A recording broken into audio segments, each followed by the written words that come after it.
इस तरह से प्रतियोगी परीक्षाओं में नकल हो रहे हैं, अब उस पर काबू करने के लिए नकल विरोधी कानून लाया जा रहा है और इसे बहुत मुफीद माना जा रहा है क्योंकि इसमें जो प्रावधान है बहुत सख्त प्रावधान है। बताया जा रहा है कि इसमें 10 साल की सज़ा का प्रावधान है और 10 करोड़ का जुर्माना भी लगाया गया है। जो प्रतिभागी परीक्षार्थी इसमें शामिल होंगे और उनको भी 3 साल की सज़ा का प्रावधान इसमें रखा गया है। तो बेहद सख्त कानून लाया जा रहा है।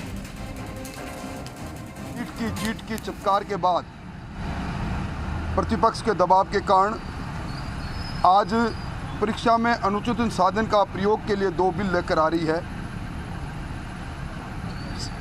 परीक्षा में अनुचित साधन पर सजाओं के प्रावधान को कड़ा करने जा रही है। आज फिर हम चर्चा करेंगे किन परिस्थितियों के कारण सरकार मजबूर हुई है, क्योंकि सरकार ने रिकॉर्ड कायम किया है पेपर लीक का, अरमान तोड़े हैं नौजवानों के। आज सदन में तर्कों के आधार पर हम सरकार के कुकर्म का बखिया उधेड़ के छोड़ेंगे। सीबीआई की जांच करें या एनएसए की जांच करें, निश्चित तौर पर क्योंकि बहस होगी तो अपनी बात कहेंगे। तो कुल मिलाकर अब इस कानून पर श्रेय लेने की होड़ भी मची हुई है। राजेंद्र राठौड़ कह रहे हैं कि विपक्ष के दबाव की वजह से ये कानून लाया जा रहा है। बहरहाल इस पर ज्यादा जानकारी के साथ हमारे संवाददाता शशि मोहन शर्मा जुड़ रहे हैं। शशि, ये बहुप्रतीक्षित कानून है जिसका इंतजार अक्टूबर से हो रहा था और आज इसे पारित भी कर लिया जाएगा। बताइए क्या अपडेट है आपके पास?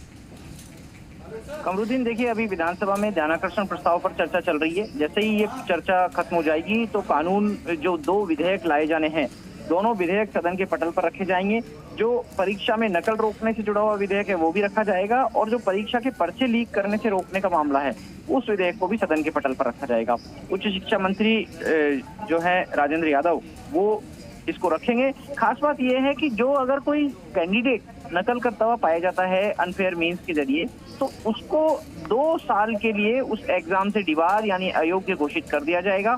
हालांकि पहले मांग यह थी कि उस पर आजीवन प्रतिबंध लगाया जाए, लेकिन सरकार सहानुभूति पूर्वक इसलिए विचार कर रही है कि अगर किसी के पास गलती से कोई ऐसी चीज आ जाए जो उसे संज्ञान में नहीं हो, अनफेयर मीन्स में हो, और दूसरी बात ये कि एक गलती के बाद किसी को सुधरने का मौका भी देना चाहिए, इसलिए 2 साल की पाबंदी लगाई जाएगी। बहरहाल ये बहुत महत्वपूर्ण बात है। इसको लेकर के जो अभ्यर्थी हैं, प्रतियोगी परीक्षाओं की तैयारी करते हैं, बेरोजगार अभ्यर्थी हैं, उनमें भी खासा उत्साह है कि सरकार ने इतना बड़ा कदम उठाया कम से कम, क्योंकि इससे पहले भी मांग उठती रही है कि जो परीक्षा के पर्चे लीक करते हैं या नकल करके प्रतियोगी परीक्षाओं में सफलता हासिल कर लेते हैं, ऐसे लोगों पर लगाम लगाई जानी चाहिए।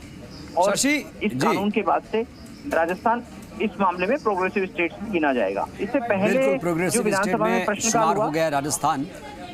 चलिए, लेकिन कुल मिलाकर शशि देखा जा रहा है कि इसमें बीजेपी में 2 विचार सामने आ रहे हैं। रामलाल शर्मा कह रहे हैं कि कानून से क्या होता है और राजेंद्र राठौड़ कह रहे हैं कि विपक्ष के दबाव में ही ये कानून लाया जा रहा है। बहुत बहुत धन्यवाद फिलहाल के लिए आपका।